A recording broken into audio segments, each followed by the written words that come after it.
Guys, അപ്പോൾ നമ്മൾ മനോഹരമായ ഒരു വനപ്രദേശത്തുണ്ടോ. വനപ്രദേശം എന്ന് പറഞ്ഞാൽ അത് ഗവൺമെൻറ് അല്ല, അതൊരു പ്രൈവറ്റ് തോട്ടം കൂടിയാണ്. അപ്പോൾ ഒരു നല്ലൊരു ഫോറസ്റ്റിൻ്റെ ആംബിയൻസ് ഒക്കെ ഉള്ളൊരു കിടിലൻ പ്രോപ്പർട്ടിയാണ്. നമ്മുടെ സുഹൃത്തിൻ്റെ ഉണ്ടോ. അപ്പോൾ ഇവിടെ കുറച്ച് ട്രെയിൽസൊക്കെ ഉള്ളതുകൊണ്ട് നമ്മളൊന്ന് ഓഫ് റോഡൊക്കെ ഒന്ന് എൻജോയ് ചെയ്യാൻ വേണ്ടി വന്നതാണ്.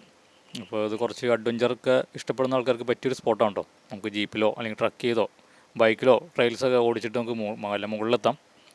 അപ്പോൾ ഇവിടെ പുള്ളിക്കാരനൊരു ക്യാമ്പിംഗ് സൈറ്റൊക്കെ ഡെവലപ്പ് ചെയ്യാനുള്ള പ്ലാനാണ്. അപ്പോൾ ഇവിടെ കാണുന്ന മരങ്ങളൊന്നും തന്നെ മുളച്ചല്ല കേട്ടോ, അതൊക്കെ വെച്ച് പിടിപ്പിച്ചതാണ്. മാഞ്ചിയുമാണ് ഇവിടെ തോട്ടം സെറ്റപ്പ് ചെയ്തതാണ്. അപ്പോൾ ഇത് നല്ലൊരു ഫോറസ്റ്റ് ആംബിയൻസ് ഉള്ള ഒരു അടിപൊളി ലൊക്കേഷനാണ് ഇപ്പോൾ ഞാൻ നിൽക്കുന്നത്. ഇത് നമ്മുടെ കൂടെ വേറെ കുറേ ബൈക്കേഴ്സൊക്കെ ഉണ്ട്. ഒരു റൈഡ് ഈവൻ്റാണ്. അപ്പോൾ ഇത് ഇടുക്കിയല്ല, കോട്ടയം ടീക്കോയ അടുത്തുള്ള നാരോ ഹിൽസ് എന്ന് പറഞ്ഞ ഒരു അടിപൊളി ആംബിയൻസ് ഉള്ള ഒരു പ്രോപ്പർട്ടി ഉണ്ടോ. അപ്പോൾ ഇവർ നടത്തുന്ന ഒരു അഡ്വഞ്ചർ ഹിൽ ക്ലൈംബ് ഈവൻ്റാണ് കേട്ടോ. അപ്പോൾ അതിനകത്ത് നമ്മളും പ്രാക്ടീസ് ചെയ്യാൻ വേണ്ടി നമ്മുടെ കുറച്ച് ഫ്രണ്ട്സും ഉണ്ട്. അപ്പോൾ ഇതിൻ്റെ വീഡിയോസൊക്കെ പുറകെ വരുന്നതാണ്.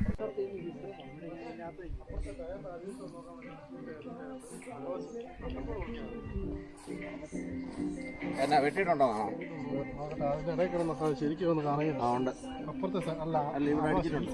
ഇത് അടിച്ചിട്ടുണ്ട്. കട്ടൊക്കെ പോയിട്ടുണ്ട്. കട്ട മൊത്തം പോയെന്ന്